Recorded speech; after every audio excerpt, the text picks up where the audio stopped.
Hello everyone, welcome back to the channel. आज है 4 June and here are my targets which I have to complete today itself, जिसमें मुझे पढ़ना था Hindi, history, geography and guys मेरा एक स्पीच कंपटीशन था which I have to prepare. And guys without wasting my time मैं सीधा बैठ जाता हूँ पढ़ने के लिए। And in my first session I try to complete my essay writing, क्योंकि मुझे इसको लिखने के बाद इसे याद भी करना था which I have to deliver on the next working day. तो फटाफट से मैं इसको कंप्लीट करने लग जाता हूँ with the help of course ChatGPT।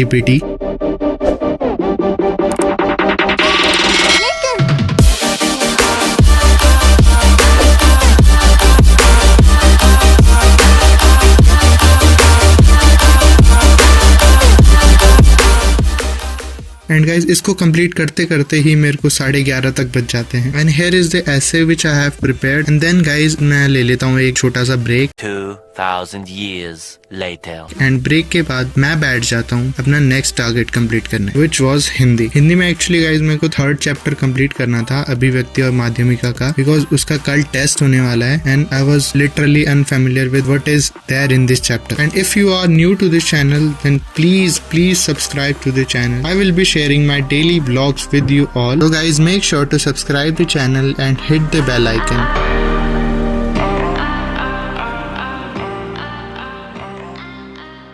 Then after completing the reading of this chapter, मैं बैठ जाता हूँ कुछ क्वेश्चन प्रैक्टिस करने के लिए। एंड लिटरली गाइज इस चैप्टर को कंप्लीट करने के लिए मुझे पूरा 1 घंटे से भी ज्यादा का टाइम लग गया।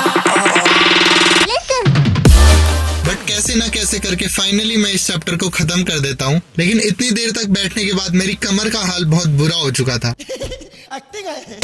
एंड गाइस अब बारी थी हमारी टारगेट नंबर 3 को अचीव करने की, which was the 3rd chapter of our 2nd book of history, that is Vijayanagar empire. तो फटाफट से मैं उसकी NCERT रीडिंग करने लगता हूँ। And guys the mentor which I want to prefer for history is definitely Twin Bros, because the way they teach is definitely fantastic। And guys अभी से जितना पढ़ने की कोशिश करोगे ना, that will be beneficial for you, because बाद में तुम्हारे ऊपर कोई प्रेशर नहीं रहेगा, तुमको सिर्फ चीजों को रिवाइज करना पड़ेगा। एंड गाइस हिस्ट्री तो फिर भी वो सब्जेक्ट है जिसमें सिर्फ तुमको स्टोरी को जानना है, बट जो सबसे मेन चीज है that is revision. Time to time अगर आप रिवाइज करते रहोगे ना, then you will never face any kind of problem. और history is one of my favourite subject. हो इसमें मुझे ज्यादा देर बैठने में भी कोई प्रॉब्लम नहीं होती है। And one study tip that I want to share with you is make your daily targets, क्योंकि अगर तुम डेली टारगेट्स बनाते हो ना, तो तुम्हारे दिमाग को ऑलरेडी ये पता होता है कि उसे किस टाइम पे कौन सी चीज करनी है, जिससे तुम अपना टाइम वेस्ट होने से बिल्कुल बचा सकते हो।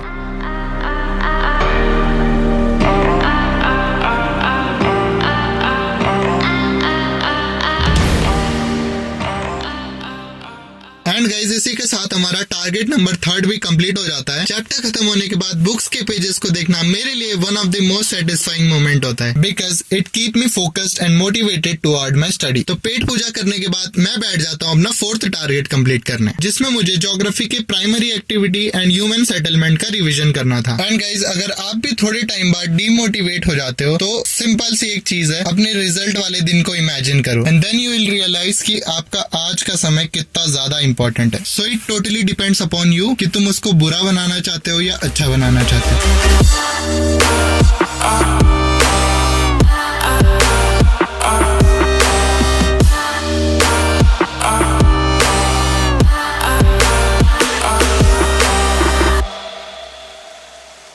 गाइस मेरे चारों ही टारगेट मेरे टाइम से पहले ही कंप्लीट हो जाते हैं। Then I plan to revise my essay for 1 more time, ताकि मेरे को अगले दिन कोई प्रॉब्लम ना हो। और थोड़ी देर रिवीजन करने के बाद टाइम और मेरा इंटरेस्ट दोनों ही खत्म हो चुके थे। सो या आज का रूटीन तो काफी ज्यादा प्रोडक्टिव रहा। मैं मिलूंगा आपसे न्यू व्लॉग में। Till then keep studying and keep rocking.